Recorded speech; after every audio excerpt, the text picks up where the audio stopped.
I want to make people laugh so hard that they don't realize I'm being serious until it's too late.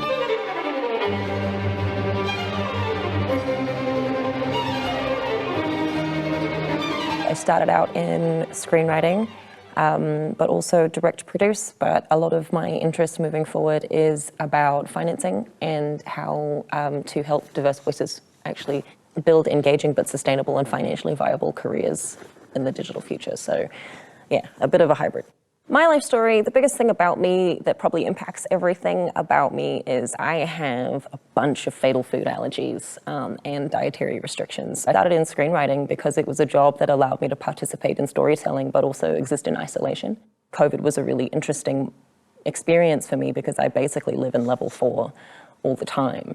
You hear 65-year-old men be like, I realized my own mortality. And I'm there being like, the first time I nearly died was when I was at least under 10 years old. Like, you know, we're only just starting to peel back what it means to have a brain that functions differently from other people. So be it autism, be it ADD, be it OCD. Why am I able to deliver a shootable screenplay in under 4 weeks? Autism, bro. How am I able to do that job and then integrate with people who don't want to integrate with an autistic person becomes really complicated. You know, one of the phrases that I often heard from people was, you're so prolific.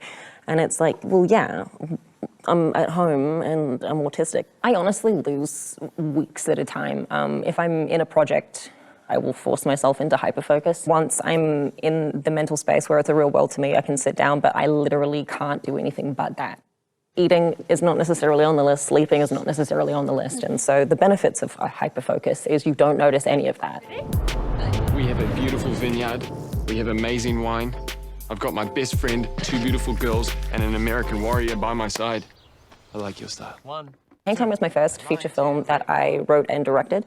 I created Hang Time because I knew a bunch of really great people who, like me, weren't getting any recognition for the work that they were doing. And my parents are in the wine industry. There was no wine movies in that space, especially not targeting millennials. And so the film actually started as a business pitch to my parents' company and to Astrolab, which is the winery that they also grow for, effectively trying to raise the initial 20 grand to go and shoot the film. Because we were working on a sweat equity model, which meant I was covering the costs of all of the travel, all of the food, all of the accommodation. Nobody got paid for the shoot themselves. They got paid in back end, which means as the film starts making money, it disseminates out. Because we had the location space down in Kikatanga, it was really about being creative to what locations we had available. So building the story up behind that. We got a lot of really great deals in regards to sort of gear. The Inter-Islander comped all our travels and let us shoot on the ship. You know, there's lots of things of me just writing cheeky emails and going, please, can we have this? So one of the things that we did as a distribution model for Hang Time was, instead of going for traditional theatrical, we did a bit of a roadshow, and we wanted to look at other ways of monetizing content, and so that includes merchandising. And so one of the things that we did, in addition to t-shirts, but we also did a range of screw caps.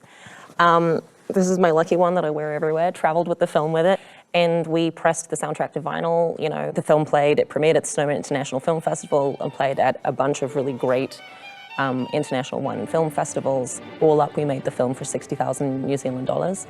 And in our first sales deal, we were able to pretty much clear all that in our investments. And now any sales deal we have from here on out goes out to the cast and crew.